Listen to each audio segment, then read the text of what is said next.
Hello friends, welcome back to the channel Civil Vision Tutorials. இன்னைக்கு நம்ம Gupta and Gupta objective bookல remaining இருக்க highway questions தான் வந்து discuss பண்ண போறோம். இந்த previous வீடியோல 95 வரைக்கும் கம்ப்ளீட் பண்ணினோம். பார்க்காதவங்க லிங்க் டிஸ்கிரிப்ஷன்ல இருக்கு, அதை யூஸ் பண்ணி பார்த்துக்கோங்க. இப்போ 96ல இருந்து கண்டினியூ பண்ணலாம். இந்த क्वेश्चनல என்ன சொல்லிருக்காங்க அப்படினா RC2, MC2 and SC2 corresponds to. Actually இந்த கிரேட் எல்லாமே comes under cutback bitumen. Cutback bitumenங்கிறது என்ன அப்படினா நார்மலா இருக்கிற bitumen-ஐ ஹீட் பண்ணி அதோட விஸ்காசிட்டியை வந்து குறைக்கிறதா வந்து கட்பேக் பிட்டுமன். நம்ம அப்படி விஸ்காசிட்டியை குறைக்கிறதுக்கு அடிஷனாக சம் ஆஃப் வாலடைல் டைல்யூட்டன்ஸ் ஆட் பண்ணுறதுக்கு நேம் தான் வந்து கட்பேக் பிட்டுமன். அந்த கட்பேக் மிக்ஸும் வாலடைல் மேட்டர்ஸும் வந்து எப்படி எவாப்ரேட் ஆகுது அதை பொறுத்து டைப் ஆஃப் கட்பேக் பிட்டுமனை பிரிக்கிறாங்க. ஃபர்ஸ்ட் ஒன் பார்த்தீங்க அப்படின்னா RC is nothing but rapid curing cutback bitumen, ரொம்ப சீக்கிரமாக வந்து எவாப்ரேட் ஆகக்கூடியது. செகண்ட் வந்து medium curing cutback bitumen MC, ஸ்லோவாக வந்து எவாப்ரேட் ஆகும். And last one slow curing cutback bitumen, ரொம்ப ஸ்லோவாக வந்து எவாப்ரேட் ஆகும். இதை பொறுத்து தான் வந்து நம்ம வந்து இப்போ இந்த கொஷனில் வந்து சால்வ் பண்ண போகிறோம். இப்போ கட்பேக் பிட்டுமனோட கிரேடை வந்து எப்படி டெசிக்னேட் பண்ணுறாங்க அப்படின்னா எதிலிருந்து ஸ்டார்ட் பண்ணுறாங்க அப்படின்னா 0லேருந்து ஸ்டார்ட் பண்ணுறாங்க. RC 0, MC 0 and SC 0. இது எல்லாமே வந்து ஒரே மாதிரியான விஸ்காசிட்டியை தான் வந்து டினோட் பண்ணுது. பட் அந்த எவாப்ரேஷன் மட்டும்தான் வேரி ஆகிக்கிட்டே இருக்கும். இந்த சஃபிக்ஸை யூஸ் பண்ணுற நியூமெரிக்கல்ஸ் பார்த்தீங்க அப்படின்னா 0, 1, 2, 3 இந்த மாதிரி டெசிக்னேட் பண்ணுறது வந்து நம்பர்ஸ் இன்க்ரீஸ் ஆக அதோட விஸ்காசிட்டியும் வந்து அதிகமாகிட்டே இருக்கும். இப்போ பார்த்தீங்க அப்படின்னா இந்த கொஷனில் எல்லாமே சேம் வேல்யூ, இது எல்லாமே என்ன டினோட் பண்ணுது அப்படின்னா ஒரே மாதிரியான விஸ்காசிட்டியை வந்து டினோட் பண்ணுது. இதுக்கான correct answer option A, same viscosity. Next one,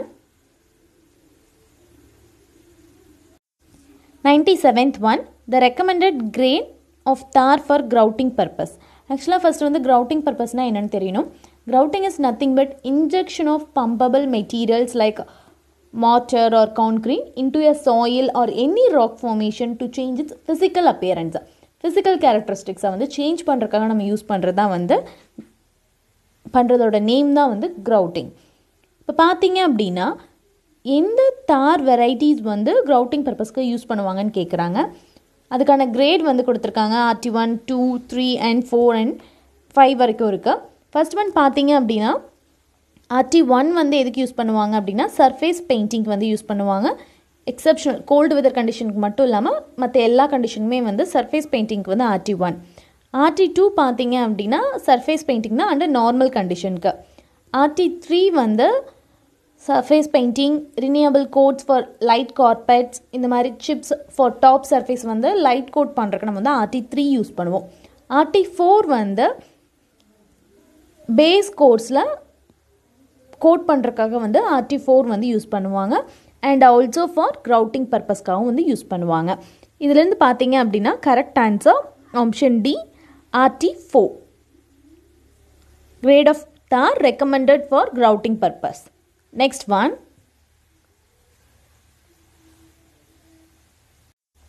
98th question. Softening point of bitumen to be used for road construction at a place where the maximum temperature is 40 degree should be. 40 degree condition இருக்கும்போது softening point of bitumen வந்து road construction போது என்ன மாதிரி இருக்கணும் அப்படின்னு கேட்குறாங்க. டெம்பரேச்சரே வந்து 40 degree செல்சியஸாக இருக்கும்போது softening point of the bitumen வந்து கண்டிப்பாக கிரேட்டர் தென் 40 டிகிரியாக இருக்கணும். இதுக்கான ஆன்சர் பார்த்தீங்க அப்படின்னா option B, greater than 40 degree Celsius. First softening பாயிண்ட்னா என்னன்னு நம்ம பார்க்கலாம். Softening point is defined as the temperature at which a substance attains a particular degree of softening under specified condition of test. This is what called softening point. Well, the correct answer for this one is option B, greater than 40 degrees Celsius. Next one, 99th question. The rapid curing cutbacks the oil used is. Rapid curing இருந்துச்சு அப்படின்னா என்ன oil நம்ம use பண்ணுவோம் அப்படின்னா option A gasoline. Whereas medium க்யூரிங்காக இருக்கும்போது kerosene வந்து use பண்ணுவோம். ரேபிட் க்யூரிங் கட்பேக்காக இருக்கும்போது கட்பேக் பிட்டுமனாக இருக்கும்போது என்ன ஆயில் வந்து யூஸ் பண்ணுவோம் அப்படின்னா கேசோலின். வேறஸ் மீடியம் க்யூரிங் கட்பேக்குக்கு வந்து கெரோசின் வந்து யூஸ் பண்ணுவோம். Next one, 100th question. The method of design of flexible payment as recommended by IRC. IRC வந்து எந்த method of design வந்து for flexible paymentக்காக recommend பண்ணுறாங்கன்னு கேட்குறாங்க. இதுக்கான correct answer வந்து option B, CBR method. இப்போ பார்த்தீங்க அப்படின்னா இந்த மெத்தட்ஸ் எல்லாமே comes under flexible payment methodக்கு தான். இதில் CBR வேல்யூ தான் வந்து flexible paymentக்கு IRC வந்து recommend பண்ணுறது. Correct answer option B. Next one. 101 question. The group index for a soil whose liquid limit is 40% and plasticity index is 10% and percentage passing 75 micron, ISC is 35. நம்ம வந்து group index வந்து கண்டுபிடிக்க சொல்றாங்க. நமக்கு formula தெரியும். Group index which is equal to 0.2a plus 0.005 AC plus 0.01 BD. இப்போ பார்த்தீங்க அப்படின்னா A வந்து denotes P minus 35. Pங்கிறது வந்து என்ன இண்டிகேட் பண்ணுது அப்படின்னா percentage of soil finer than 75 micron. இங்கே நம்மளுக்கு கொடுத்துருக்காங்க percentage of passing 75 micron, ISC was 35. இப்போ 35 minus 35 பார்த்தீங்க அப்படின்னா 0. அப்போ ஏவோட வேல்யூ வந்து 0. அப்போ இங்கேயும் வந்து டேர்ம் 0 ஆகிடும். சிங்கிறது nothing but liquid limit minus 40. இது எல்லாமே வந்து ஃபார்முலா தான், ஜஸ்ட் வந்து பை ஹார்ட் பண்ணிக்கோங்க.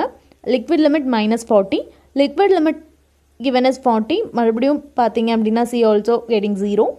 And then B is nothing but percentage of soil finer than 75 micron minus 15. 35 minus 15. இதுக்கு வேல்யூ இருக்கு 20 வருது நமக்கு. நெக்ஸ்ட் வந்து D. D is nothing but plasticity index minus 10. நம்மளோட plasticity indexே 10 கொடுத்துருக்காங்க. 10 minus 10 getting 0. இப்போ பார்த்தீங்க அப்படின்னா GIயோட வேல்யூ, குரூப் இண்டெக்ஸோட வேல்யூ வந்து 0. இப்போ இதுக்கான கரெக்ட் ஆன்சர் வந்து ஆப்ஷன் A, 0. இப்போ 0 to 2குள்ளே இருந்துச்சு அப்படின்னா உங்களோட சாயில் வந்து குட், குவாலிட்டி ஆஃப் சாயில் வந்து குட். நெக்ஸ்ட் வந்து 2 to 5, 5 to 10 and 10 to 20. Group இண்டெக்ஸோட value start 0 and end at 20. 2 to 5 இருந்துச்சு அப்படின்னா ஃபேர், 5 to 10 இருந்தால் புவர் and 10 to 20 இருந்தால் வெரி புவர். இப்போ இதுக்கான ஆன்சர் வந்து ஆப்ஷன் ஏ 0. அப்புறம் நம்மளோட சாயிலோட குவாலிட்டி வந்து good. Next one 102. Bottom most layer of the payment is known as. First நமக்கு ஃப்ளெக்சிபிள் பேமெண்ட் அண்ட் ரிஜிட் பேமெண்ட்டோட ஃப்ளெக்சிபிள் பேமெண்ட்டோட டிசைன்ஸ் வந்து தெரியணும்.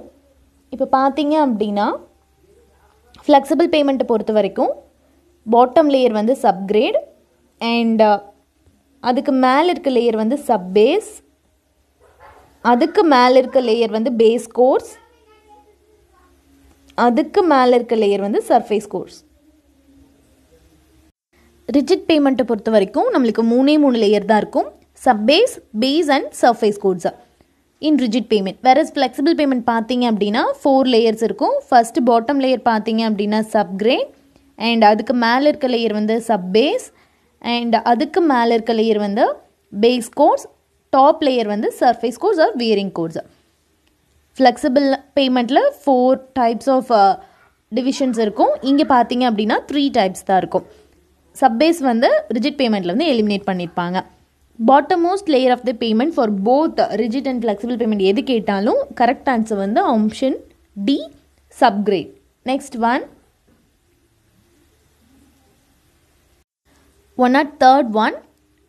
103rd question. Flexible payment distribute the wheel load. ஆக்சுவலாக நம்ம இப்போ தான் பார்த்தோம், அதோட லேயர் அரேஞ்ச்மெண்ட்ஸ் பார்த்தோம். அந்த பேமெண்ட் வந்து என்ன மாதிரி வந்து லோடை டிஸ்ட்ரிபியூட் பண்ணும் அப்படின்னா கிரைண்ட் டு கிரைண்ட் டிஸ்ட்ரிபியூஷன் இருக்கும். ஒவ்வொரு லேயராக கிரைண்ட் டு கிரைண்ட் டிஸ்ட்ரிபியூஷன் இருக்கும். இப்போது ரிஜிட் பேமெண்ட் பார்த்தீங்க அப்படின்னா லோட் வந்து ஒரு ஸ்லாப் மூமெண்ட் மாதிரி தான் இருக்கும். ஒரு ஸ்லாப் எப்படி வந்து ஒரு பில்டிங்கில் ஸ்லாப் எப்படி வந்து பெண்ட் ஆகுதோ, எப்படி பெண்டிங் நடக்குதோ அதே மாதிரி தான் வந்து ரிஜிட் பேமெண்ட்டில் இருக்கும். லோட் வந்து distributed by the slab action. To the டேரெக்டாக வந்து சப்கிரேட்க்கு ஒரு ஸ்லாப் வந்து எப்படி வந்து பெண்டிங் நடக்குதோ அந்த மாதிரி தான் வந்து ரிஜிட் பேமெண்ட்டில் டேரெக்டாக அதோட ஆக்ஷனை வந்து லோட் டிஸ்ட்ரிபியூஷனை வந்து சப்கிரேடுக்கு வந்து ட்ரான்ஸ்ஃபர் பண்ணும். பட் ஃப்ளெக்சிபிள் பேமெண்ட்டை பொறுத்த வரைக்கும் லோடோடனால வரக்கூடிய ஸ்ட்ரெஸ் வந்து எப்படி ட்ரான்ஸ்ஃபர் ஆகும் அப்படின்னா one by one first layer, second layer and லாஸ்ட்டாக தான் வந்து சப்கிரேடை போய் அட்டைன் ஆகும். இதுக்கான கரெக்ட் ஆன்சர் பார்த்தீங்க அப்படின்னா option C, through a set of layers to the subgrade. Correct option C. Next one, 104th question. The number of repetitions which the payment thickness designated for a given V load should be able to support during the life of payment test. இதுக்கான correct answer பார்த்தீங்க அப்படின்னா option D, 10 lakh times the number of repetition which the payment thickness designed for a given V load should able to support during the life of the payment. Correct answer option D. Next one, 105. Group index method of design of flexible payment test. இது வந்து ஒரு empirical மெத்தடா இல்லை theoretical மெத்தடான்னு கேட்குறாங்க. Group index method பொறுத்த வரைக்கும் flexible பேமெண்ட்டுக்கு வந்து suitable method.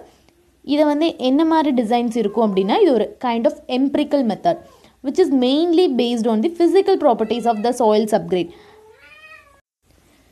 Group index மெத்தடை பொறுத்த வரைக்கும் நம்மளோட குவாலிட்டி ஆஃப் சப்கிரேட் சாயிலை வந்து ஃபைண்ட் அவுட் பண்ணுறது தான் வந்து group index method which is mainly designed for flexible payment and this method is one of the empirical method. இப்போ நீங்கள் ஒரு பேமெண்ட்டோட திக்னஸ் வந்து எப்படி ஃபைண்ட் பண்ணுவீங்க அப்படின்னா குரூப் இண்டெக்ஸ் வேல்யூஸ் வந்து ஃபைண்ட் அவுட் பண்ணுவீங்க. முன்னாடி எப்படி ஃபைண்ட் அவுட் பண்ணீங்க, 0 to 20க்குள்ளே வேல்யூஸ் வந்து வேரி ஆகுது. அதுக்கான ஃபார்முலாஸ் யூஸ் பண்ணி எம்பிரிக்கல் ஃபார்முலா யூஸ் பண்ணி ஃபைண்ட் அவுட் பண்ணிடுவீங்க. பண்ணதுக்கப்புறம் அந்த வேல்யூவை டிசைன் சார்ட்டில் வச்சு அதோட திக்னஸ் வந்து நம்ம ஃபைண்ட் அவுட் பண்ணுவோம். திக்னஸ் ஆஃப் தி பேமெண்ட் அதோட லேயர்ஸ் எல்லா லேயர்ஸ்க்கான திக்னஸ் வந்து மெயினாக டிசைன் சார்ட் யூஸ் பண்ணி தான் வந்து ஃபைண்ட் அவுட் பண்ண முடியும். இதுக்கான கரெக்ட் ஆன்சர் பார்த்தீங்க அப்படின்னா option B, it is an empirical method based on the physical properties of subgrade soil. நம்ம முன்னாடியே அப்படி தான் வந்து கால்குலேட் பண்ணோம். நான் வந்து இப்போ எப்படி வந்து ஒரு ஃப்ளெக்சிபிள் பேமெண்ட்டை டிசைன் பண்ணுவாங்க, அதுக்கான திக்னஸ் வந்து எப்படி எடுப்பாங்கன்னு நான் உங்களுக்கு வந்து டிஃபைன் பண்ணேன். ஆக்சுவலாக அந்த கொஷின் வந்து இது என்ன மெத்தட் அப்படின்னு தான் கொஷின். இதுக்கான கரெக்ட் ஆன்சர் வந்து ஆப்ஷன் பி. நெக்ஸ்ட் ஒன்,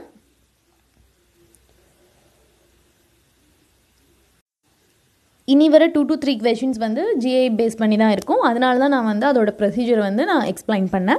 இப்போ 106ல் பார்த்தீங்க அப்படின்னா என்ன கேட்டிருக்காங்க அப்படின்னா எந்த ஸ்டேட்மெண்ட் கரெக்டுன்னு கேட்டிருக்காங்க. நம்ம முன்னாடி பார்த்தோம் minimum and maximum value of GI can be 0 and 20 respectively. இதிலிருந்து தான் அது good, fair, poor and very poor அப்படின்னு வந்து சப்டிவைட் பண்ணியிருப்பாங்க. குவாலிட்டி ஆஃப் சாயிலை வந்து மென்ஷன் பண்ணியிருப்பாங்க. And it is one of the empirical method. இதுக்கான கரெக்ட் ஆன்சர் வந்து ஆப்ஷன் சி.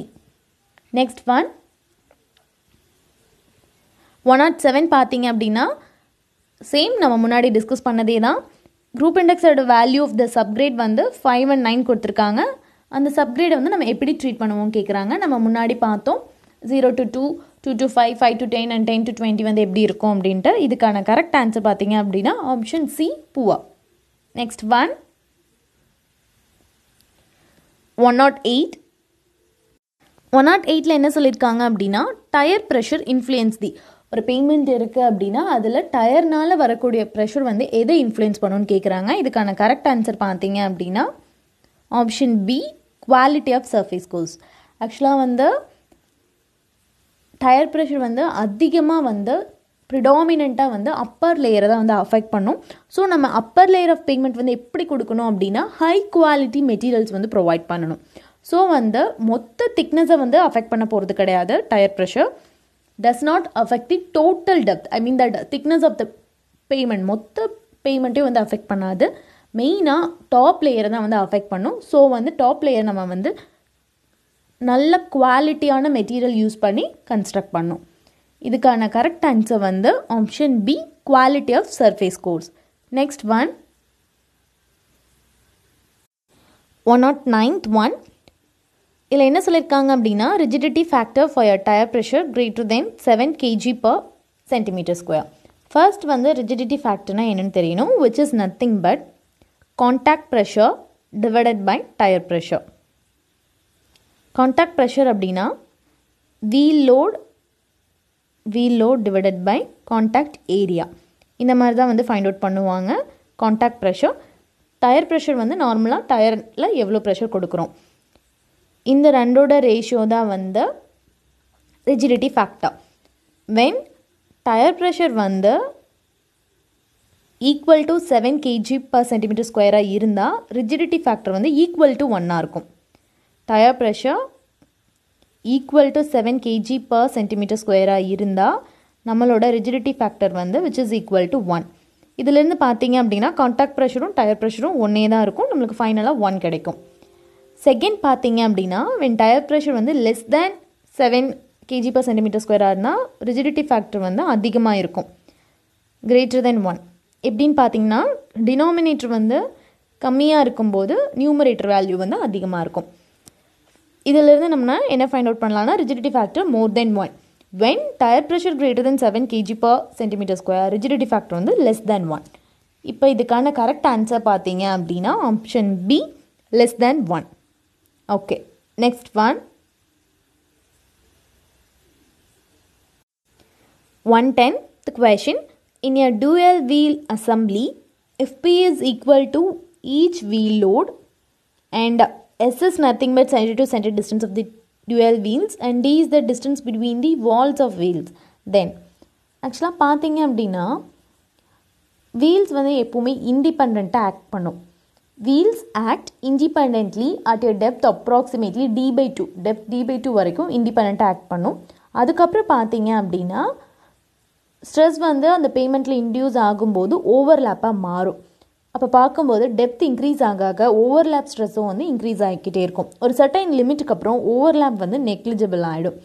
அதுக்கப்புறம் வந்து என்ன பண்ணுவாங்க அப்படின்னா இந்த எக்ஸ்பெரிமெண்ட்ஸை வந்து கண்டினியூஸாக அப்சர்வ் பண்ணி இதிலிருந்து என்ன லிமிட் வந்து செட் பண்ணியிருக்காங்க அப்படின்னா total stress due to dual wheels at any depth greater than 2s is equivalent to the single wheel load of magnitude 2p. இதுதான் வந்து அப்சர்வ் பண்ணியிருப்பாங்க. இதுக்கான correct answer option B. By experiments, observe that this limit starts at a depth of about twice the center to center distance, which is nothing but 2s, between the wheels and equivalent single wheel load equal to the load on the whole assembly, that is 2p. Therefore, correct answer for this one is option B. Next one, 111th one. Main drawback of CBR method is that. ஆக்சுவலாக வந்து CBR மெத்தடோட drawback என்ன அப்படின்னு கேட்குறாங்க. இதுக்கான correct answer பார்த்தீங்க அப்படின்னா option C. Give the total thickness which remains the same irrespective of the quality of material used in the component layers. Okay, next one, 112th one. Radius of relative stiffness in centimeter is given by. இந்த question என்ன கேட்டிருக்காங்க அப்படின்னா radius of relative stiffness கேட்டிருக்காங்க. Just formula தான் கேட்டிருக்காங்க. நீங்கள் எப்போவுமே வந்து இந்த மாதிரி ஃபார்முலாஸ் கேட்குற கொஷின்ஸ்க்கு வந்து ஆப்ஷன்ஸே வந்து கன்சிடர் பண்ணாதீங்க. கண்டிப்பாக நீங்கள் வந்து ஃபார்முலாஸ் எல்லாமே ப்ரிப்பேர் பண்ணியிருப்பீங்க. ஸோ வந்து தனியாக எழுதிட்டு அதுக்கப்புறம் எந்த ஆப்ஷன் வந்து அதுக்கு மேட்ச் ஆகுது அப்படின்னு செக் பண்ணிக்கோங்க. அதனால தான் நீங்கள் எந்த ஆப்ஷனுமே கொடுக்கல. இப்போ பார்த்தீங்க அப்படின்னா இது எதில் டெசிக்னேட் பண்ணுவாங்க அப்படின்னா சிம்பிள் எல்லில் வந்து டெசிக்னேட் பண்ணுவாங்க, which is nothing but radius of relative stiffness, which is equal to EH cube divided by 12 into 1 minus mu square into K, the whole power 1/4. இதான் வந்து formula for finding the radius of relative stiffness. அதோட unit பார்த்தீங்க அப்படின்னா சென்டிமீட்டரில் இருக்கும். E என்ன denote பண்ணுது அப்படின்னா modulus of elasticity of cement concrete, H is nothing but slab thickness, mu வந்து Poisson's ratio and K is nothing but subgrade modulus. அதோட unit பார்த்தீங்க அப்படின்னா kilogram per centimetre cube. So நீங்கள் எப்போவுமே இந்த மாதிரி ஃபார்முலாஸ் கேட்கும்போது ஆப்ஷன்ஸை செக் பண்ணாதீங்க. ஃபார்முலாஸை உங்களோட ரஃப் ஷீட்ஸில் வந்து ஒர்க் அவுட் பண்ணி வச்சுட்டு கம்பேர் பண்ணி எந்த ஆப்ஷன் கரெக்டாக இருக்குது அப்படின்னு சொல்லிட்டு மேட்ச் பண்ணுங்கள். Next one, 113th one. Critical load position in a rigid payment design is taken as. First one வந்து என்ன கொடுத்துருக்காங்க அப்படின்னா ஆக்சுவலாக அது கரெக்டாக அலைன் ஆகலை. ஆப்ஷன் ஏ வந்து இன்டீரியர் லோடிங், பி வந்து எட்ஜ் லோடிங் அண்ட் சி என்ன சொல்லியிருக்காங்க அப்படின்னா கார்னர் லோடிங், டி வந்து interior edge and corner loading. Westergaard's design பொறுத்த வரைக்கும் Westergaard stress equation for wheel loads பொறுத்த வரைக்கும் இதை எப்படி வந்து பிரிப்பாங்க அப்படின்னா, கிரிட்டிக்கல் லோட் காம்பினேஷன்ஸ் பார்க்கும்போது interior loading, edge loading and corner loading இந்த 3 லோடிங்குமே கன்சிடர் பண்ணியிருப்பாங்க. For wheel loads stress developed at 3 critical locations. என்னென்ன மாதிரி லொக்கேஷன்ஸில் டெவலப் ஆகும் அப்படின்னா, interior loading, edge loading and corner loading. இந்த கொஷனுக்கு பார்த்தீங்க அப்படின்னா correct answer option D, interior, edge and corner loading. இது கொடுத்தது யார் அப்படின்னா வெஸ்டர்கார்ட் ஸ்ட்ரெஸ் ஈக்குவேஷன்லேருந்து தான் நம்ம வந்து இதை ஃபாலோ பண்ணியிருக்கோம். இதுக்கான correct answer option D. Next one, sorry friends, question change பண்ணாமல் விட்டுட்டேன். இப்போ பார்த்தீங்க அப்படின்னா 114th கொஷனில் என்ன சொல்லியிருக்காங்க அப்படின்னா, if the radius of wheel load distribution வந்து 30 சென்டிமீட்டர் வந்து கொடுத்துருக்காங்க. வீல் லோட் எவ்வளோ லோடை வந்து டிஸ்ட்ரிபியூட் பண்ணுது, எவ்வளோ டிஸ்டன்ஸ்க்கு அந்த ரேடியஸ் கொடுத்துருக்காங்க as 30 centimetre and slab thickness வந்து 15 centimetre. Equivalent radius of the resisting section, எந்த செக்ஷன் வந்து ரெசிஸ்ட் பண்ணுதோ அதோட ஈக்குவலண்ட் ரேடியஸ் எப்படி இருக்குன்னு கேட்குறாங்க. இதுக்கான ஃபார்முலா வந்து என்ன அப்படின்னா, B which is equal to square root of 1.6 times of A square plus H square minus 0.675 h. This is what the formula for finding the equivalent radius of resisting section. அதோட unit பார்த்தீங்க அப்படின்னா centimetre. இந்த formula எப்போ மட்டும்தான் வேலிடாக இருக்கும் அப்படின்னா, இந்த ஏ கொடுத்துருக்காங்க பாருங்கள், இந்த ஏங்கிறது nothing but radius of wheel load distribution in centimetre. Wheel load வந்து எவ்வளோ தூரம் டிஸ்ட்ரிபியூட் ஆகுது அப்படிங்கிறத மீன் பண்ணுறது, அதோட ரேடியஸ் தான். ஏவோட value less than 1.724 h, 1.7 times of the H. H is nothing but slab thickness. அப்படி இருக்கும்போது தான் நம்ம இந்த ஃபார்முலா வந்து வேலிடாக இருக்கும். இங்கே ஏன் பார்த்தீங்க அப்படின்னா கிவன் என்னென்னா, radius of wheel load distribution வந்து 30 சென்டிமீட்டர். அது வந்து எதை விட கம்மியாக இருக்கணும்னா 1.724 டைம்ஸ் ஆஃப் ஹெச். இங்கே ஹெச் பார்க்கும்போது 15 சென்டிமீட்டர்.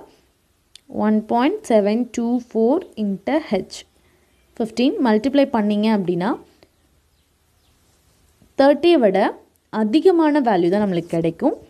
எவ்வளோ கிடைக்குதுன்னு பார்த்தீங்க அப்படின்னா, சாரி, இப்போ இதை மல்டிப்ளை பண்ணிங்கன்னா உங்களுக்கு என்ன ஆன்சர் கிடைக்கும்னா 25 பாயிண்ட் சம்திங் கிடைக்கும். நம்மளோட கிவன் ஏ விட இந்த வேல்யூ வந்து ரொம்ப கம்மியாக இருக்குது. எப்போ வந்து radius of wheel load distribution ஏ வந்து கம்மியாக இருக்கும்போது தான் இந்த ஃபார்முலா வந்து எக்ஸிஸ்ட். பட் நம்மளோட ஏவோட வேல்யூ வந்து அதிகமாக இருக்குது. 5 டைம்ஸ் வந்து அதிகமாக இருக்குது. அடிஷன் ஆஃப் 5 வந்து அதிகமாக இருக்குது when compared to 1.724. இதனால் நமக்கு வந்து இந்த கேட்டிருக்க கொஷின் என்ன அப்படின்னா, equivalent radius of resisting section எப்படி இருக்கும் அப்படின்னா, nothing but radius of wheel load distribution. Because the radius of wheel load distribution is more than the 1.724 times of the slab thickness. Hence, the radius of resisting section which is equal to the radius of wheel load distribution. இதுக்கான answer பார்த்தீங்க அப்படின்னா 30 centimeter. Because radius of wheel load greater than 1.724 times of slab thickness. இதுதான் வந்து reason. ஓகேங்களா? Next one. 115th question. The critical combination of stress for corner region in cement concrete roads is. ஆக்சுவலாக வந்து என்ன கேட்குறாங்கன்னா, critical combination எதுன்னு கேட்குறாங்க. ஆக்சுவலாக நம்ம வந்து காம்பினேஷன்ஸ் வந்து 3ஆக பிரிப்போம், interior, edge and corner. Interior and edge பொறுத்த வரைக்கும் வந்து டியூரிங் சம்மர் அண்ட் வின்டர் அப்படின்னு வந்து ஸ்ப்ளிட் ஆகும். டியூரிங் சம்மர் ரீஜனில் வந்து எப்படி இருக்கும், for both interior and edge கண்டிஷனை பொறுத்த வரைக்கும் பார்த்தீங்க அப்படின்னா, டியூரிங் சம்மரில் லோட்னால் டெவலப் ஆகக்கூடிய stress, load stress plus warping and minus friction. Warping வந்து எதனால் நடக்குது அப்படின்னா, டெய்லி வேரியேஷன் ஆஃப் டெம்பரேச்சர்ஸ்னால நடக்கிறது தான் வந்து வார்ப்பிங் ஸ்ட்ரெஸ். வேறஸ் சீசனல் வேரியேஷனால் நடக்கிறது வந்து ஃப்ரிக்ஷனல் ஸ்ட்ரெஸ். அடுத்தது டியூரிங் வின்டர் பார்த்தீங்க அப்படின்னா, load stress plus warping stress plus frictional stress. இங்கே பார்த்தீங்க அப்படின்னா வின்டர் சீசனில் ஃப்ரிக்ஷன் வந்து அடிஷனாக இருக்கும், வேறு சம்மர் சீசனில் ஃப்ரிக்ஷன் வந்து சப்ராக்ஷனாக இருக்கும். ஃபைனலாக கார்னர் ஸ்ட்ரெஸ் பார்த்தீங்க அப்படின்னா, அட் கார்னரில் என்ன மாதிரி ஒரு ஸ்ட்ரெஸ் மட்டும் டெவலப் ஆகும் அப்படின்னா, at corner load stress plus warping stress இந்த ரெண்டு மட்டும்தான் வந்து நடக்கும். இப்போ இந்த கொஷனில் என்ன கேட்டிருக்காங்க அப்படின்னா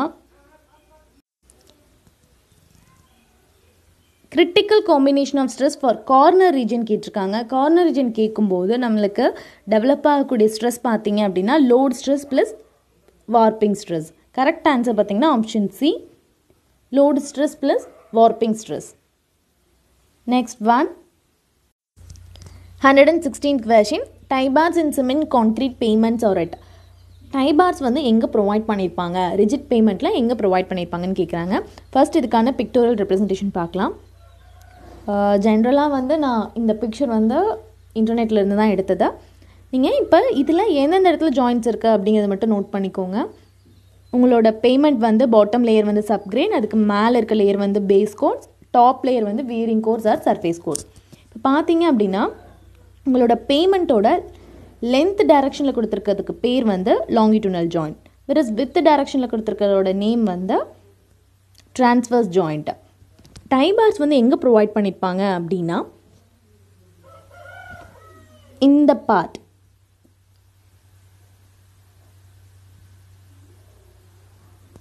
இந்த இடத்துல தான் வந்து ப்ரொவைட் பண்ணியிருப்பாங்க. ஆக்சுவலாக வந்து இது எதுக்காக கொடுத்துருப்பாங்க அப்படின்னா வந்து டை பார்ஸ் வந்து எப்போவுமே வந்து லோடு ட்ரான்ஸ்ஃபர் பண்ணாத, இது ஒரு 2 ஸ்லாபை கனெக்ட் பண்ணுற ஒரு மெம்பராக தான் வந்து இது வந்து பிஹேவ் பண்ணும்.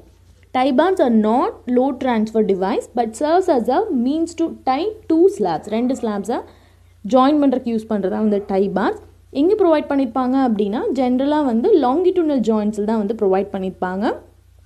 டபுள் பார்ஸ் கம்பேர் பண்ணும்போது ரொம்ப சின்னதாக இருக்கும் அண்ட் அதிகமான இன்டர்வல்ஸில் வந்து ப்ளேஸ் பண்ணியிருப்பாங்க.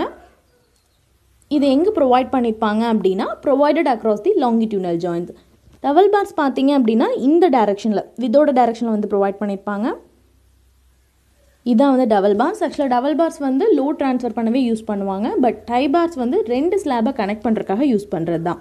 இப்போ பார்த்தீங்க அப்படின்னா tie bars in cement concrete pavements are at longitudinal joints. They provided across the longitudinal joints. Tie bars are provided across the longitudinal joints. Next one. 117th one. The maximum spacing of contraction joints in rigid pavement is. First வந்து contraction joint ஓட purpose என்ன அப்படின்னா temperature வந்து குறையும் போது gap வந்து contract ஆக இருக்கும். 2 ஜாயிண்ட் நடுவில் இருக்க கேப் வந்து கான்ட்ராக்ட் ஆக இருக்கும், 2 ஸ்லாபுக்கு நடுவில் இருக்க கேப் வந்து கான்ட்ராக்ட் ஆக இருக்கும். வெரஸ் டெம்பரேச்சர் அதிகமாகும்போது எக்ஸ்பேண்ட் ஆகிறக்கும் ப்ரொவைட் பண்ணுறது தான் contraction joints and expansion joints.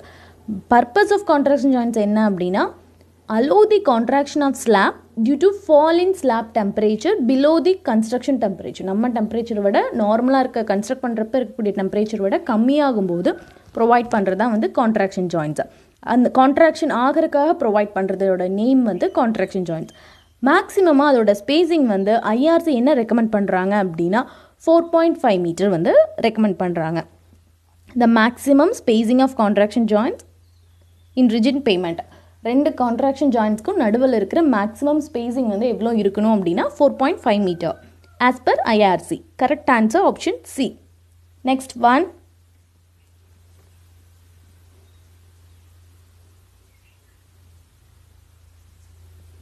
118th one. The maximum thickness of expansion joint in rigid pavement. இப்போது எக்ஸ்பான்ஷன் ஜாயிண்ட் கொடுக்குறீங்க அப்படின்னா மேக்ஸிமமாக எவ்வளோ திக்னஸ் இருக்கணும் அப்படின்னு கேட்குறாங்க. நம்ம முன்னாடி பார்த்தோம் இன்டர்வல் வந்து தட் ஸ்பேசிங் வந்து கான்ட்ராக்ஷன் ஜாயிண்ட்க்கு 4.5 மீட்டர் இருக்கணும். இதே வந்து எக்ஸ்பான்ஷன் ஜாயிண்ட்டாக இருந்தால் 18 மீட்டர் டு 21 மீட்டர் வரைக்கும் வந்து நம்ம ஸ்பேசிங் வந்து ப்ரொவைட் பண்ணிக்கலாம். திக்னஸ் வந்து எப்படி இருக்கணும் அப்படின்னா எக்ஸ்பான்ஷன் ஜாயிண்ட்டோட திக்னஸ் வந்து 2 to 2.5 சென்டிமீட்டர் வரைக்கும் இருக்கலாம், which is also called as 25 mm. இது எல்லா ஸ்பெசிஃபிகேஷனுமே வந்து given by IRC. Expansion joint வந்து டெம்பரேச்சர் ரைஸ் ஆகும்போது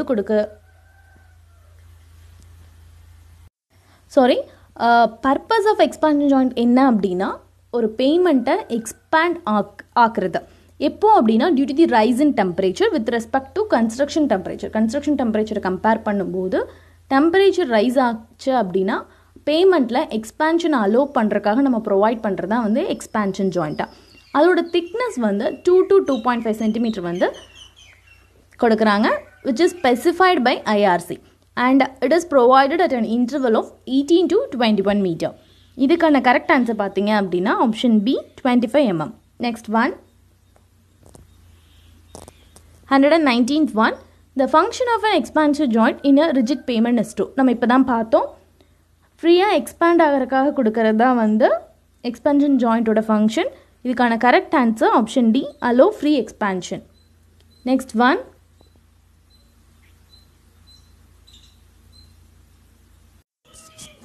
120th question பெருசாக இருக்குது அப்படின்னு சொல்லிட்டு ஸ்கிப் பண்ணிடாதீங்க. ரொம்ப சிம்பிளான கொஷின், ஒரு சிங்கிள் ஃபார்முலா தான் இதுக்கு நீடட். இப்போ பார்த்தீங்க அப்படின்னா இந்த கொஷினில் ப்ரெசன்ட் ஆவரேஜ் டெய்லி டிராஃபிக்கோட கவுண்ட் கொடுத்துருக்காங்க as a 1000 and growth rate percentage, அந்த ரேட் ஆஃப் பர்சன்டேஜ் வந்து 8% கொடுத்துருக்காங்க. அண்ட் த பேமெண்ட்டோட கன்ஸ்ட்ரக்ஷன் வந்து 3 yearsல கம்ப்ளீட் ஆயிரும் அப்படின்னு சொல்லியிருக்காங்க. And the number of vehicle for design of rigid pavement, எப்படி வந்து நம்பர் ஆஃப் வெஹிக்கல்ஸ் வந்து டிசைன் பண்ணுறது அப்படின்னு கொஷின் கேட்டிருக்காங்க. இதுக்கான ஃபார்முலா என்ன அப்படின்னா number of vehicles for design of pavement which is nothing but A which is equal to P into 1 plus R by 100 whole power X. நார்மலாக நம்ம சிம்பிள் இன்ட்ரெஸ்ட் காம்பவுண்ட் இன்ட்ரெஸ்ட்டில் வந்து ஃபார்முலாஸ் படிப்போம்ல, அந்த மாதிரியான ஒரு சிம்பிள் ஃபார்முலா தான் number of vehicle for design of பேமெண்ட்டை. Pavement design பண்ணுறக்கு number of vehicles calculate பண்ணுற ஃபார்முலா வந்து A equal to P into 1 plus R by 100 whole power X. P is nothing but number of commercial vehicle per day or initial traffic volume அப்படின்னு சொல்லி define பண்ணியிருக்காங்க. R is nothing but construction period, growth rate. X is nothing but construction period. X தான் வந்து construction period, எவ்வளோ years வந்து construct பண்ணுறாங்க. R is nothing but growth rate. இதில் இருந்து ஈஸியாக இந்த ஃபார்முலாவுக்கு வேல்யூ சப்ஸ்டியூட் பண்ணிடலாம். Pங்கிறது nothing but 1000 initial traffic volume or number of vehicles, number of commercial vehicle per day. 1 plus R is nothing but 8%, 8 divided by 100 percentageலையும் substitute பண்ணுங்கள். Whole power, இந்த project வந்து எப்போ complete பண்ணியிருக்காங்க அப்படின்னா completed in 3 years. இப்போ பார்த்தீங்க அப்படின்னா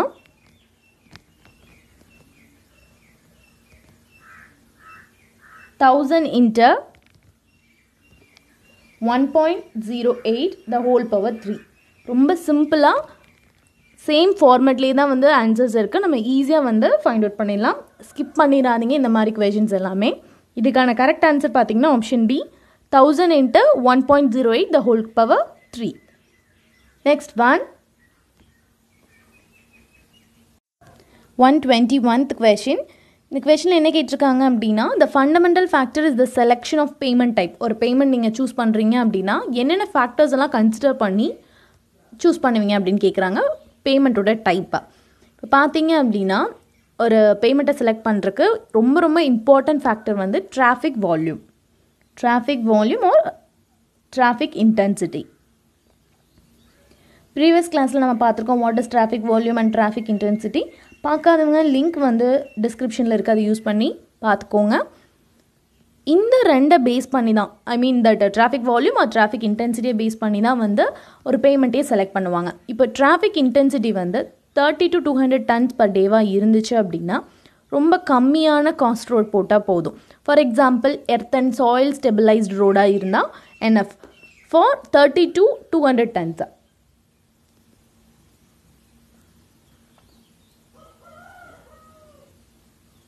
$30 to 200 டன்ஸாக இருக்கும்போது நம்ம நார்மலாக எர்த் ரோட் வந்து ப்ரிஃபர் பண்ணுறாங்க. அண்ட்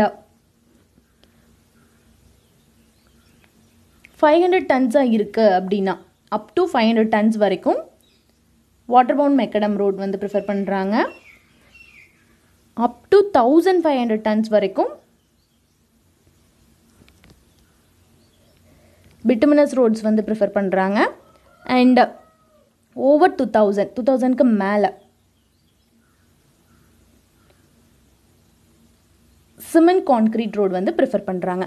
இந்த டன்ஸ் கணக்கு எல்லாமே per take 30 to 200 tons per day low cost road like earth road, 500 tons up to 500 tons per day water bound macadam road, and up to 1500 tons per day வரைக்கும் bituminous road வந்து prefer பண்ணுறாங்க. 2000 மேலே 2000 tons per dayக்கு வந்து cement concrete road prefer பண்ணுறாங்க. இப்போ நம்ம கொஷனில் பார்த்தீங்க அப்படின்னா என்ன கேட்டிருக்காங்க, என்னென்ன ஃபேக்டர்ஸ் வந்து பேஸ் பண்ணி இருக்குன்னு தான் கேட்டிருக்காங்க.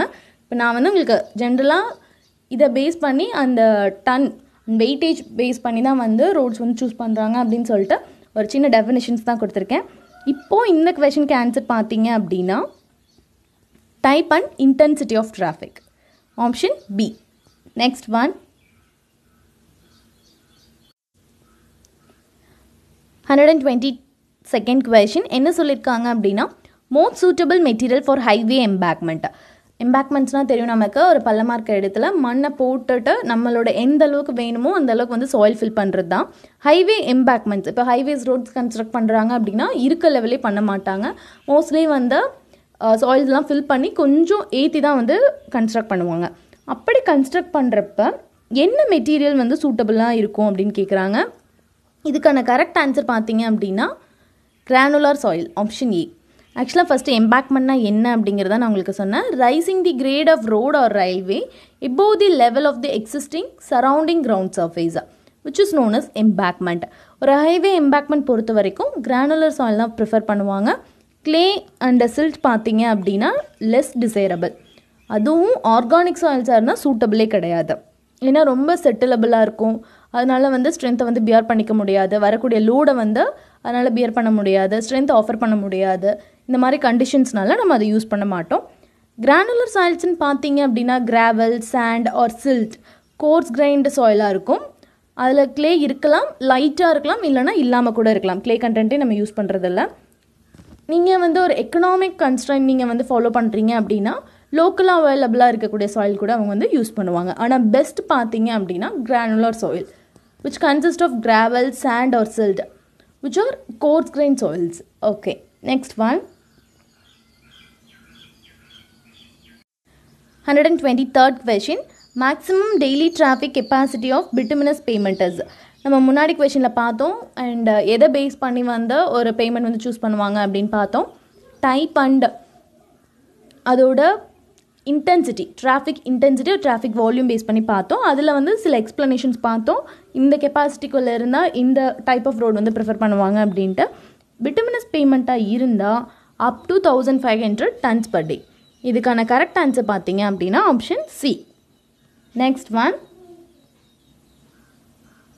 124th question. இந்த கொஷனில் என்ன கேட்டிருக்காங்க அப்படின்னா the most suitable equipment for compacting clayey soil. Clayey சாயிலை காம்பேக்ட் பண்ண மெயினாக யூஸ் பண்ணுற எக்யூப்மெண்ட் வந்து sheep foot roller. Correct answer option C. Pneumatic tyre roller வந்து போத் ஃபைன் அண்ட் கோர்ஸ் எல்லா டைப் ஆஃப் சாயில்ஸ்க்கும் வந்து ப்ரிஃபர் பண்ணுறது வந்து pneumatic tyre roller. And smooth wheel roller எதுக்கு யூஸ் பண்ணுவாங்க அப்படின்னா மேலே சர்ஃபேஸ் ஃபினிஷுக்காக யூஸ் பண்ணுறது தான் வந்து ஸ்மூத் வீல் ரோலர். இப்போ பார்த்தீங்க கிளேயி சாயிலை பொறுத்த வரைக்கும் ஷீப் ஃபுட் ரோலர் வந்து யூஸ் பண்ணுவாங்க. Correct answer option C. Next one 125th question. இந்த கொஷனில் என்ன கேட்டிருக்காங்க அப்படின்னா அக்ரிகேட்டரோட குவான்டிட்டி தான் கேட்டிருக்காங்க. Aggregate required for 1 kilometer, length வந்து 1 kilometer கொடுத்துட்டாங்க. வித் வந்து per metre 1 meter width for 10 mm thickness வந்து 10 mm கொடுத்துருக்காங்க. குவான்டிட்டி ஆஃப் அக்ரிகேட் தான் கேட்குறாங்க according to water bound macadam road. Quantity of aggregate which is nothing but area into thickness. Area பார்த்தீங்கன்னா length வந்து 1 kilometer, அது 1000 போட்டுக்கலாம். நம்ம 1000 into 1000 converted to meter, 1000 into 1 meter width per meter. Here வந்து என்ன கேட்டிருக்காங்க அப்படின்னா 1 meter widthக்கு multiplied by 1 into thickness வந்து 10 mm. மீட்டர் கன்வெர்ட் பண்ணிங்கன்னா 10 into 10 power minus 3. ஃபைனலாக ரிசால்வ் பண்ணால் நமக்கு என்ன கிடைக்கும் அப்படின்னா 10 meter cube. Quantity of aggregate வந்து 10 meter cube கிடைக்கும். நம்மளோட கொஷின் வந்து டோட்டல் குவான்டிட்டி ஆஃப் அக்ரிகேட். ஆக்சுவலாக இதில் இருக்க அந்த கேப் எல்லாம் ஃபில் பண்ண வந்து 20% ஆஃப் எக்ஸ்ட்ரா ப்ரோக்கன் ஸ்டோன்ஸ் வந்து ப்ரொவைட் பண்ணுவாங்க, ரெக்கமெண்ட் பண்ணுறாங்க. பார்த்தீங்க அப்படின்னா total quantity which is equal to 20%ங்கிறது வந்து 1.2 times தி நீங்கள் இப்போ கண்டுபிடிச்ச குவான்டிட்டி ஆஃப் அக்ரிகேட். ஃபைனலாக நம்மளுக்கு என்ன கிடைக்கும் அப்படின்னா 12 meter cube or cubic meter. இதுக்கான correct answer option C, 12 cubic meter. Next one 126th question. The camber of shoulders in waterbound macadam road is. ஆக்சுவலாக வந்து கேம்பருங்கிறது வந்து எதுக்காக ப்ரொவைட் பண்ணுவாங்க அப்படின்னா ட்ரைனேஜ் பர்பஸ்க்காக ப்ரொவைட் பண்ணுவாங்க. அது எப்போவுமே வந்து equal to the cross slope of the pavement. Correct answer பார்த்தீங்க அப்படின்னா option A, equal to the cross slope of the pavement. And ஒரு கேம்பர் வந்து பேமெண்ட் ஷோல்டர் ப்ரொவைட் பண்ணும்போது என்ன ரேஷியோவில் என்ன கிரேடியண்ட்டில் கொடுப்பாங்க அப்படின்னா 1:36 கிரேடியண்ட்டில் தான் வந்து ப்ரொவைட் பண்ணுவாங்க. இதுக்கான correct answer option A. Next 127th one, the binder normally used in flexible pavement construction. நார்மலாக நம்ம யூஸ் பண்ணிகிட்ருக்க பிட்டுமினஸ் ரோட் கன்ஸ்ட்ரக்ஷனில் என்ன ஒரு மெட்டீரியல் வந்து பைண்டராக யூஸ் பண்ணுவாங்கன்னு கேட்குறாங்க. Binder is nothing but bitumen. Filler பார்த்தீங்க அப்படின்னா அக்ரிகேட்ஸ் இதெல்லாமே வந்து ஃபில்லர்ஸில் வரும். பைண்டர் பார்த்தீங்க அப்படின்னா bitumen. Next 128th question, in highway construction rolling starts from. Highway பொறுத்த வரைக்கும் ஹைவே கன்ஸ்ட்ரக்ஷனில் ரோலிங் வந்து எங்கேருந்து ஸ்டார்ட் பண்ணி எங்கேருந்து கம்ப்ளீட் பண்ணுவாங்க அப்படின்னா start from sides and proceeded to centre. சைட்ஸ்லேருந்து சென்டர் வந்து வருவாங்க. அதே மாதிரி ரோடை வந்து 2 ஹாஃபாக பிரிச்சுட்டு ஃபஸ்ட்டு வந்து ஒரு எண்டுலேருந்து சைட்ஸ் டு சென்டர், இன்னொரு எண்டுலேருந்து சைட்லேருந்து சென்டருக்கு வருவாங்க. இப்படி தான் வந்து ஃபினிஷ் பண்ணுவாங்க, ரோலிங் வந்து ஸ்டார்ட் பண்ணுவாங்க. இதுக்கான கரெக்ட் ஆன்சர் பார்த்தீங்க அப்படின்னா option A, sides and proceed to centre. Rolling is started from the edges towards the center. When half surface is rolled, then rolling again is started from the other edge. ஒரு எட்ஜ்லேருந்து centre complete பண்ணிட்டாங்க அப்படின்னா இன்னொரு எட்ஜ்லேருந்து centre வந்து complete பண்ணுவாங்க. Highway கன்ஸ்ட்ரக்ஷனில் இந்த மாதிரி தான் வந்து ரோலிங் வந்து ப்ரொசீட் பண்ணுவாங்க. நெக்ஸ்ட்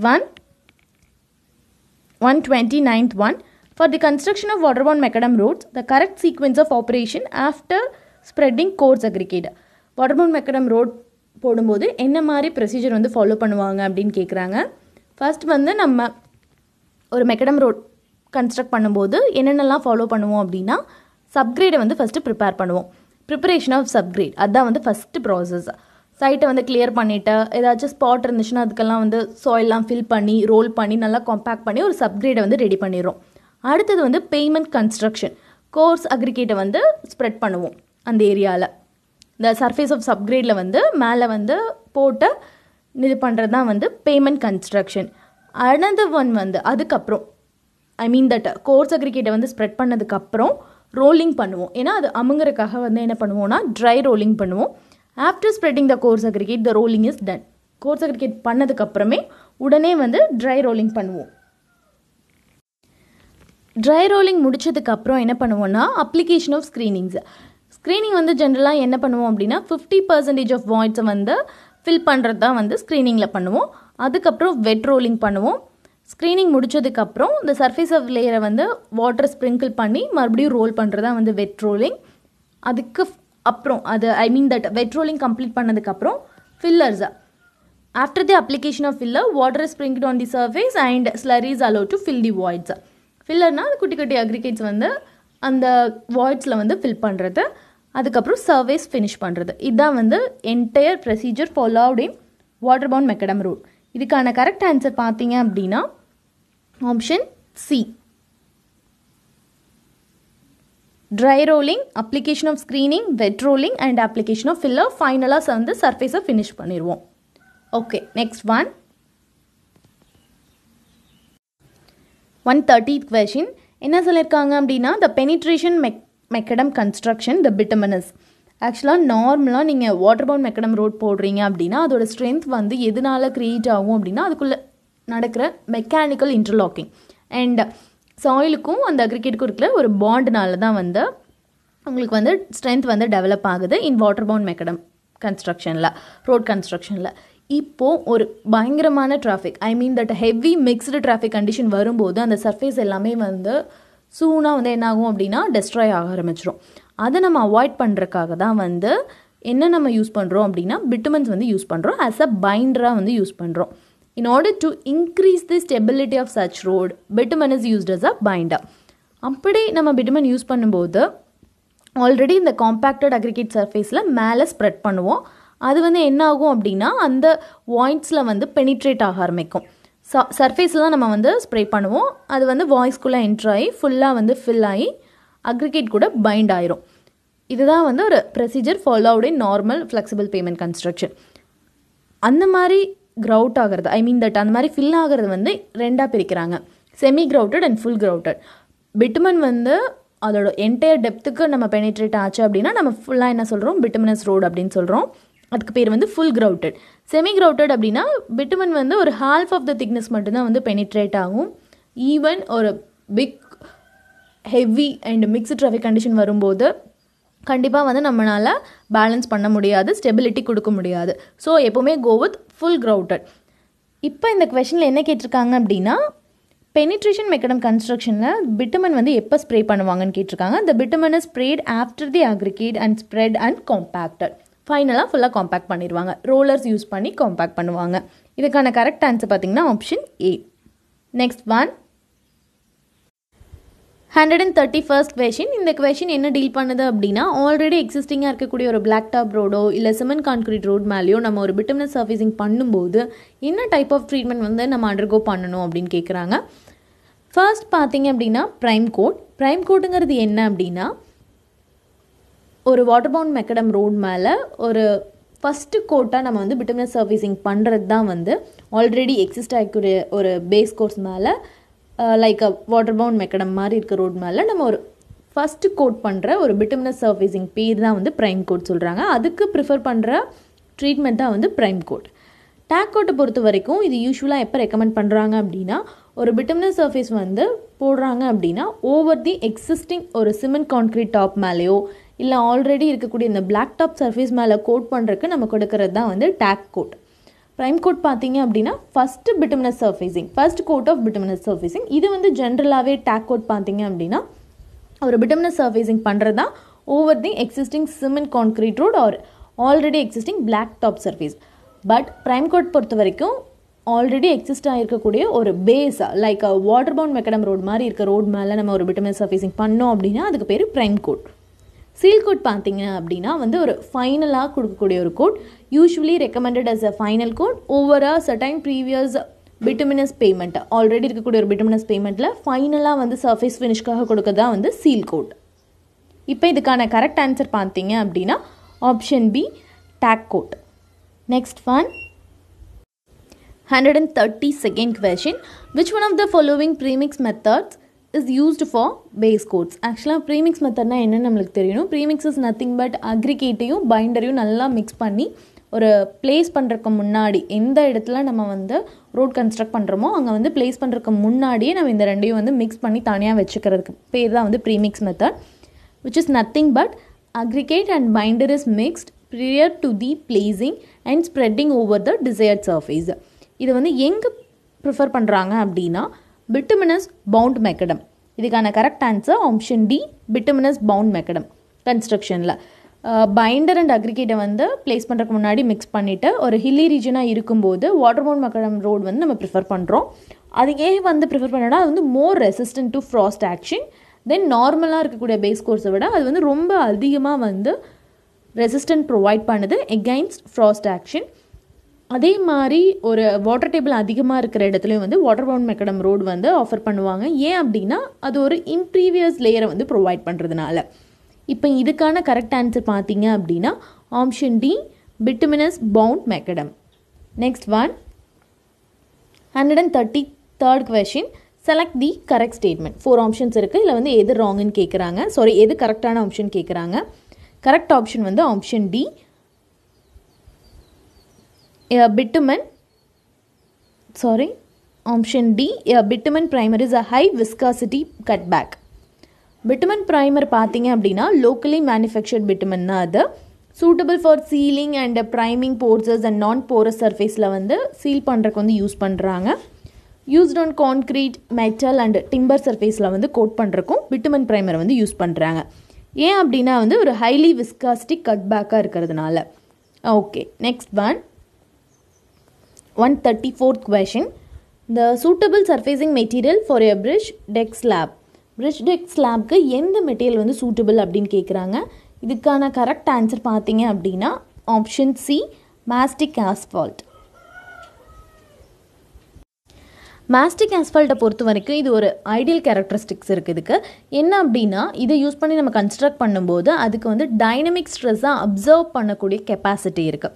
பிரிட்ஜில் அக்கறாகக்கூடிய டைனமிக் லோட்னால் க்ரியேட் ஆகிற டைனமிக் ஸ்ட்ரெஸ்ஸஸை வந்து அப்சர்வ் பண்ணக்கூடிய கெப்பாசிட்டி இருக்கிறதுனால சூட்டபிள் சர்ஃபேசிங் மெட்டீரியலாக பிரிட்ஜ் டெக் ஸ்லாப்க்கு வந்து நம்ம ப்ரிஃபர் பண்ணுறது வந்து mastic asphalt. Correct option C Next one, 135th question. Which one of the following is considered to be the highest quality construction in the group of blacktop pavement? Blacktop pavement la வந்து highest quality construction வந்து எதை மீன் பண்ணுது அப்படின்னா bituminous concrete. இதுக்கான correct answer பார்த்தீங்க அப்படின்னா high quality construction பார்க்கும்போது bituminous concrete தான் வந்து bituminous concrete பொறுத்த வரைக்கும் coarse and fine aggregate along with bitumen தான் வந்து யூஸ் பண்ணுவாங்க. அப்படி யூஸ் பண்ணும்போது அதோட டென்ஸ் பார்த்தீங்கன்னா அதிகமாக இருக்கும் அண்ட் அதோட திக்னஸ் வந்து depends upon the traffic intensity and quality of base course பொறுத்து இருக்கும். நீங்கள் வந்து ஒரு bituminous கான்க்ரீட் ப்ரீமிக்ஸ் வந்து பேமெண்ட் வந்து நீங்கள் கன்ஸ்ட்ரக்ட் பண்ணும்போது இந்த மெத்தட் வந்து ஒரு அதிகமான டிராஃபிக் கண்டிஷன் மிக்ஸ்டு டிராஃபிக் கண்டிஷனாக இருக்கிறதுக்கு வந்து best suitable. Therefore correct answer for this one is option D, bituminous concrete. Next one, 136th question. இந்த questionல என்ன சொல்லியிருக்காங்க அப்படின்னா thickness of bituminous carpet varies from. ஜென்ரலாக bitumen bound மேக்கடமாக இருந்தால் இதோட திக்னஸ் வந்து 5 to 7.5 சென்டிமீட்டராக இருக்கும். whereas bituminous carpet கன்ஸ்ட்ரக்ஷனாக இருக்கும்போது 2 சென்டிமீட்டர் to 2.5 சென்டிமீட்டராக இருக்கும். இதுக்கான கரெக்ட் ஆன்சர் பார்த்தீங்க option A, 20 to 25 mm. In mm la 20 to 25 cm la கேட்டிருந்தாங்கன்னா 2 to 2.5 cm. Next one, 137th question. Which one of the following represent a carpet of sand bitumen mix without coarse aggregate? Coarse aggregate இல்லாமல் எந்த mix வந்து நம்ம use பண்ண முடியும் அப்படின்னா sheet ஆஸ்ஃபால்ட்டை பொறுத்த வரைக்கும் bitumen plus sand தான் வந்து நம்ம யூஸ் பண்ணுறோம். மற்ற mastic bituminous carpet bituminous concreteல ஃபைன் அக்ரிகேட் அண்ட் கோர்ஸ் அக்ரிகேட்டோட காம்பினேஷனோட தான் நம்ம வந்து பேமெண்ட் கன்ஸ்ட்ரக்ஷனுக்கு யூஸ் பண்ணுவோம். ஷீட் ஆஸ்ஃபால்ட்டை பொறுத்த வரைக்கும் premix of bitumen and sand மட்டும்தான் இருக்கும். Next one, in highway construction on super elevated curves, ஒரு நல்ல எலிவேட்டட் கர்வ்ஸில் வந்து ரோலிங் வந்து எப்படி ப்ரெசீட் பண்ணுவாங்க? நார்மலாக நம்ம பார்த்தோம் ஒரு பிளைன்ஸில் வந்து ரோட் கன்ஸ்ட்ரக்ட் பண்ணும்போது எட்ஜ் டு சென்டர் தான் வந்து ரோலிங் வந்து நடக்கும். அதே மாதிரி ஒரு ரோடை வந்து டூவாக ஸ்ப்ளிட் பண்ணிவிட்டு எட்ஜிலேருந்து டுவர்ட் சென்டர், அதே மாதிரி அதர் எட்ஜ் டு சென்டர் தான் வந்து அவங்க வந்து ப்ரொசீட் பண்ணுவாங்க. ஆனால் இங்கே கொஷின் வந்து ஹைலி எலிவேட்டட் கர்வ்ஸில் வந்து இந்த மாதிரி வந்து ரோலிங் பண்ணுவாங்க அப்படின்னா lower edge towards the upper edge. இதுக்கான correct answer option C, lower edge towards the upper edge. Next one, 139th question. Expansion joints in cement concrete pavement are provided at an interval of. Already நம்ம பார்த்தோம் expansion join வந்து எப்போ கொடுப்போம், temperature அதிகமாக இருக்கும்போது rigid பேமெண்ட்டில் expansion நடக்கிறதுக்காக கொடுக்கறதா வந்து expansion joint allow free expansion. And என்ன இன்டர்வலை வந்து ப்ரொவைட் பண்ணுவோம் அப்படின்னா 18 to 21 மீட்டர். ஆல்ரெடி இதை டிஸ்கஸ் பண்ணியிருக்கோம், 18 to 21 metre. Next one, 140th question. Select the incorrect statement. 4 ஆப்ஷன்ஸ் கொடுத்துருக்காங்க, இல்லை இன்கரெக்ட் எதுன்னு கேட்குறாங்க. இதுக்கான கரெக்ட் ஆன்சர் பார்த்தீங்க அப்படின்னா ஆப்ஷன் சி, ஆல்ரெடி நம்ம டிஸ்கஸ் பண்ண கொஷினே தான் இது. டபுள் பார்ஸ் வந்து provided along the transverse joint, whereas tie bars வந்து provided across the longitudinal joints. இதுக்கான wrong answer பார்த்தீங்க அப்படின்னா incorrect statement பார்த்தீங்க அப்படின்னா option C, double bars are provided in longitudinal directions. double bars வந்து used in expansion and contraction jointsல வந்து use பண்ணியிருப்பாங்க. இங்கே கொஷனில் வந்து என்ன கேட்டிருக்காங்க அப்படின்னா என்ன டைரக்ஷனில் தான் ப்ரொவைட் பண்ணியிருக்காங்க, ஐ மீன் தட் என்ன ஜாயிண்டில் ப்ரொவைட் பண்ணியிருக்காங்கன்னு கேட்குறாங்க. therefore correct answer வந்து option C. Next one, 141st question. Hill road is one which passes through a terrain with a cross slope. ஒரு ஹில் ரோடு இருக்குது, அப்போ வந்து டெரைனோட கண்டிஷனை பொறுத்து கிராஸ் ஸ்லோப் வந்து எப்படி ப்ரொவைட் பண்ணுவோம். ஆல்ரெடி இந்த கொஷின் எல்லாம் டிஸ்கஸ் பண்ணியிருக்கோம். ஒரு பிளைன் டெரைனாக இருந்தால் less than 10% கிராஸ் ஸ்லோப் இருக்கும். ஒரு ரோலிங் டெரைனாக இருந்தால் 10 to 25, ஹில்லி டெரைனாக இருந்தால் 25 to 60%, ஸ்டீப் டெரைனாக இருந்தால் more than 60. இங்கே கொஷின் வந்து ஒரு ஹில் ரோடில் இருக்கும்போது நம்ம என்ன கிராஸ்லோ ப்ரொவைட் பண்ணுவோம் அப்படின்னா 25 to 60%. Correct answer option C. Next one, 142nd question. இந்த கொஷனில் என்ன பண்ணியிருக்காங்க அப்படின்னா the diagram shows an longitudinal section A and B of a hill road. So இங்கே A, இங்கே B, ஏஎன்பி அப்படிங்கிற ஒரு ஹில் ரோடில் லாங்கிடியூனல் செக்ஷனை வந்து டினோட் பண்ணுது. அதை நம்ம வந்து ஒரு கிரேடியன்ட் ப்ரொவைட் பண்ணி கனெக்ட் பண்ணியிருக்கோம். இதில் பாட்டமில் இருக்கக்கூடிய இந்த resisting length LR is given by எப்படி வந்து எல்ஆரை வந்து நம்ம வந்து மெஷர் பண்ணி அதோட வேல்யூஸை எப்படி கொடுப்போம் அப்படின்னு கேட்குறாங்க. இது வந்து ஒரு ஜஸ்ட் ஃபார்முலா தான். நீங்கள் இப்போது ஃபார்முலா மட்டும் நோட் பண்ணிக்கோங்க, நான் ஃபர்தராக எக்ஸ்பிளைன் பண்ணுறேன். இதுக்கான கரெக்ட் ஆன்சர் பார்த்தீங்க அப்படின்னா LR which is equal to L1 plus H by F. இங்கே பார்த்தீங்க அப்படின்னா நம்ம L0 plus L1 இருக்கு. L1 வந்து சேம் as டயக்ராமில் மென்ஷன் பண்ண மாதிரி ப்ளஸ் H plus F தான் வந்து நம்ம எக்ஸ்ட்ரா ஆட் பண்ணியிருப்போம். இதுதான் வந்து இதுக்கான ஃபார்முலா. இது எப்படின்னா இப்போ நம்ம பார்க்கலாம். LR is nothing but resisting length which is equal to L1ங்கிறது வந்து actual length of the root plus Hங்கிறது வந்து rise and fall and divided by F. F is nothing but coefficient of friction between the tire and the pavement. ஒரு hill roadல resisting length வந்து எப்படி இருக்கும் அப்படின்னா அந்த ரூட்டோட actual length plus rise and fall divided by coefficient of friction between the tyre and pavement. Resisting length of the ரோடுங்கிறது வந்து என்ன அப்படின்னா ஒரு எஃபெக்டிவ் லென்த்தை தான் வந்து மீன் பண்ணுறாங்க. ஒரு 2 பாயிண்ட்ஸை கனெக்ட் பண்ணும்போது, ஒரு ஷார்ட்டஸ்ட் டிஸ்டன்ஸில் கனெக்ட் பண்ணும்போது, ஒரு ஸ்ட்ரைட் லைன் மூலமாக கனெக்ட் பண்ணும்போது கிரேடியன்ட் வந்து நார்மலாக இருக்கக்கூடிய ரூலிங் கிரேடியன்ட் விட ரொம்ப ஸ்டீப்பராக இருக்கும். அப்படி இருக்கும்போது நம்ம வந்து கண்டிப்பாக டு இன்க்ரீஸ் தி லென்த், டோட்டலாக இருக்கக்கூடிய லென்த்தை வந்து இன்க்ரீஸ் பண்ணணும். ஸோ நம்ம வந்து டிசைர்ட் ரூலிங் கிரேடியன்ட் வந்து ப்ரொவைட் பண்ணணும். இதுதான் வந்து இதுக்கான எக்ஸ்ப்ளனேஷன். ஸோ அந்த எக்ஸ்ப்ளனேஷன்லேருந்து தான் டிரைவ் பண்ணியிருப்பாங்க. Resisting length LR which is equal to L1 plus H by F. Correct answer பார்த்தீங்கன்னா LR equal to L1 plus H by F. Just இது ஒரு ஃபார்முலா தான், ஞாபகம் வச்சுக்கோங்க. Next one 143rd question. இந்த கொஸ்டினில் என்ன சொல்லியிருக்காங்க அப்படின்னா in hill roads if several alternate alignments are surveyed which fulfill to geometric standards then the preferred alignment is the one which the resisting length is. resisting length வந்து என்ன மாதிரி இருக்கும் அப்படின்னா ஒரு high hill roads, I mean that hill ரோட்ஸை பொறுத்த வரைக்கும் rises and falls வந்து நம்மளால் அவாய்ட் பண்ண முடியாது. அப்படி இருக்கும்போது ஒரு பர்டிகுலர் அலைன்மெண்ட் ப்ரொவைட் பண்ணுறோம் அப்படின்னா அதோட ரெசிஸ்டிங் லென்த் வந்து மினிமமாக இருக்கணும். ஸோ வந்து அதான் வந்து ஒரு டிசைரபிளாக வந்து அவங்க கன்சிடர் பண்ணியிருக்காங்க. The resisting length is the minimum and it is the most desirable one. Correct answer பார்த்தீங்க அப்படின்னா option B minimum. Next one 144th question. The camber for hill roads in case of bituminous surfacing is adopted as. ஒரு hill ரோட்ஸாக இருக்கும்போது என்ன மாதிரி percentage நம்ம வந்து provide பண்ணுவோம், ஐ mean that gradient camber வந்து எவ்வளோ கொடுப்போம் அப்படின்னு கேட்குறாங்க. ஸ்லோப் பார்த்தீங்க அப்படின்னா ஆப்ஷன் பி 2.5%. ஒரு ஹில் ரோட்ஸாக இருக்கும்போது பிட்டுமினஸ் சர்ஃபேஸிங்காக இருக்கும்போது heavy rainfall and light rainfall கண்டிஷனை பொறுத்து ப்ரொவைட் பண்ணுவாங்க. இங்கே வந்து அவங்க எந்த ரெயின்ஃபால் கண்டிஷன்ஸ் கொடுக்காதனால 2 to 2.5%, மேக்ஸிமமாக வந்து நம்ம 2.5% வந்து ப்ரிஃபர் பண்ணிக்கலாம். Next one 145th question. என்ன சொல்லியிருக்காங்க அப்படின்னா the super elevation to be provided in horizontal curves of radius r in hill roads is given by. என்ன ஃபார்முலா வந்து ப்ரொவைட் பண்ணுவாங்கன்னு கேட்குறாங்க. இதுக்கான கரெக்ட் ஆன்சர் வந்து option C v squared divided by 225r. Next one 146th question. The minimum design speed for hairpin bends in hill roads. hill roads பொறுத்த வரைக்கும் நிறையா specifications இருக்கும்.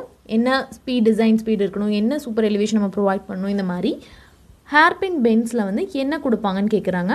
இதுக்கான கரெக்ட் ஆன்சர் பார்த்தீங்க அப்படின்னா ஆப்ஷன் ஏ மினிமமாக நம்ம போகக்கூடிய டிசைன் ஸ்பீட் வந்து 20 km/h தான் வந்து டிசைன் பண்ணியிருப்பாங்க ஹேர்பின் பென்ஸில். அதே மாதிரி அங்கே கொடுக்கக்கூடிய டிரான்சிஷன் கர்வோட லென்த் பார்த்திங்கன்னா 15 மீட்டராக இருக்கும். கிரேடியன்ஸ் வந்து மேக்ஸிமம் 1/40 வந்து யூஸ் பண்ணலாம், மினிமம் 1/200. சூப்பர் எலிவேஷன் பார்த்தீங்க அப்படின்னா 1/10.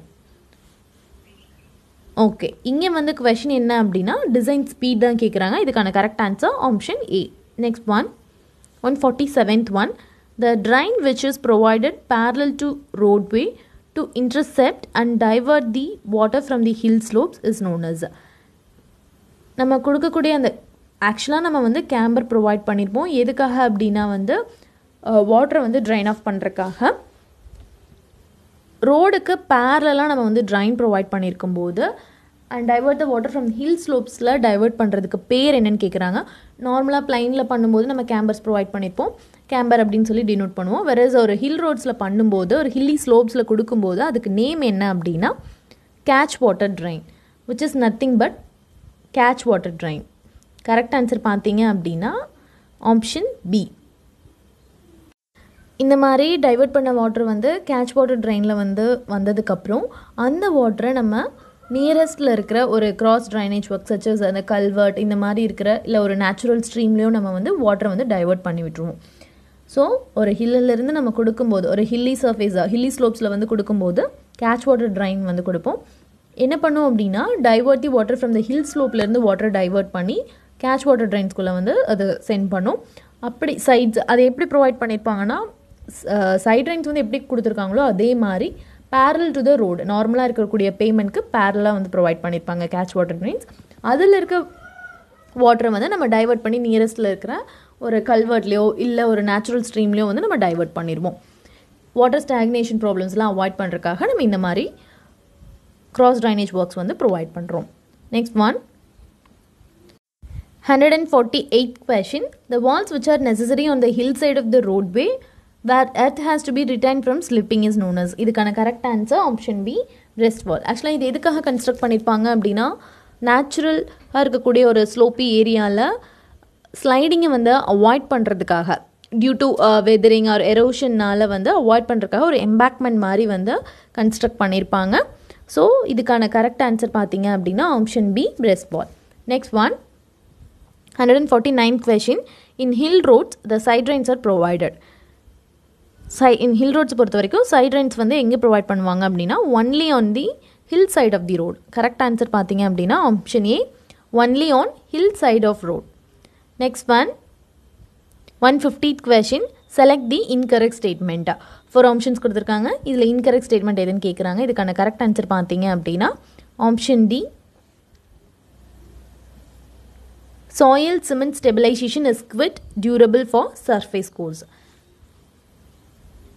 ஃபர்ஸ்ட் நமக்கு ஸ்டெபிலைசேஷனாக என்னென்னு தெரியணும். ஸ்டெபிலைசேஷனுங்கிறது என்ன அப்படின்னா, ஒரு சாயிலோட இன்ஜினியரிங் ப்ராப்பர்ட்டிஸ் வந்து கன்ஸ்ட்ரக்ட் பண்ணுறதுக்கு முன்னாடி இம்ப்ரூவ் பண்ணுறது. It is nothing but the process of improving the engineering properties of the soil before construction. ஒரு கன்ஸ்ட்ரக்ஷன் ஸ்டார்ட் பண்ணுறதுக்கு முன்னாடி சாயிலோட இன்ஜினியரிங் ப்ராப்பர்ட்டிஸை வந்து இம்ப்ரூவ் பண்ணுறது, அதுக்கு பேர் தான் வந்து ஸ்டெபிலைசேஷன். இப்போது இந்த மாதிரி சிமெண்ட்டை வந்து நம்ம சாயில் ஸ்டெபிலைசேஷன் வந்து பண்ணுறோம் அப்படின்னா எதுக்காக யூஸ் பண்ணுவோம் அப்படின்னா, ஃபார் சப்கிரேட் ஆர் ரோடோட பேஸ்க்காக தான் பண்ணுவோம். சர்ஃபேஸ் கோர்ஸ்க்காக நம்ம வந்து யூஸ் பண்ண மாட்டோம். இப்போ இந்த கொஷனில் இன்கரெக்ட் பார்த்தீங்க அப்படின்னா option D, soil cement stabilisation is quite durable for surface course. ஆக்சுவலாக வந்து use of cement and soil stabilisation for subgrade or road பேஸ்க்காக தான் வந்து ப்ரிஃபர் பண்ணுவாங்க. Correct answer option D. Well, நம்ம வந்து இப்போ வரைக்கும் ஒரு 50 கொஷின்ஸ் கிட்ட வந்து கம்ப்ளீட் பண்ணிட்டோம். ரிமைனிங் 57 கொஷின்ஸ் இருக்குது. மோஸ்ட்லி நெக்ஸ்ட் வீடியோவில் வந்து கம்ப்ளீட் பண்ணிடலாம்.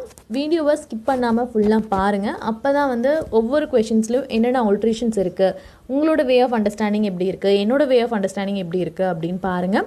எது பெஸ்ட்டு இருக்கோ அதை சூஸ் பண்ணிக்கோங்க. I hope this video will be very useful for you. Kindly share with your friends. If you like my work, just hit the like button. Thank you.